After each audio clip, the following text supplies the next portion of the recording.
Makivic, and I'm exhibiting Ghostboi over here, which is an alternative controller game where this is the main control.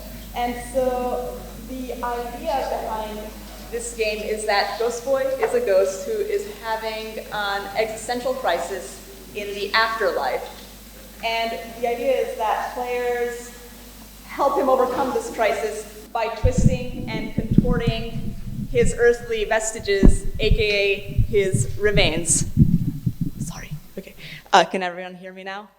Yep. Okay, so this is Ghostboi, and yeah, he wants to remember what it was like to feel alive and to remember various earthly emotions such as joy and despondence, and players help him feel those by moving him around on the screen using this, and by letting him eat various foods, including ghostburgers and heavenly desserts, in order to experience those emotions once again. So this slide features Mokosh, which is one of the, I guess, the only villain in the game, and she tries to coerce Ghostboi into the afterlife by making him feel numb and feel nothing. So he spends a good portion of the game just evading these guys and just trying to eat as much food as he can.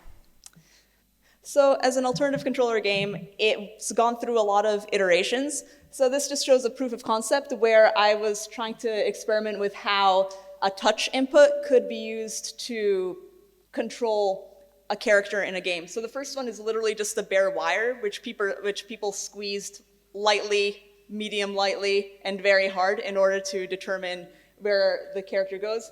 And this one is just a little touchpad, yeah, where people can input things. Just press and then control a character. And this shows my first experiment with silicone, where I poured a bunch of sensors into a silicone mold.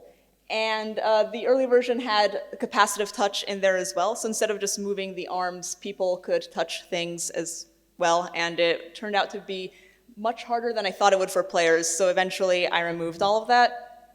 And this is what the final controller looks like right now. And yeah, I decided to also build an enclosure for the game that resembled the feeling and the story that I wanted to tell. So I just went with something very glittery and spiky. And yeah.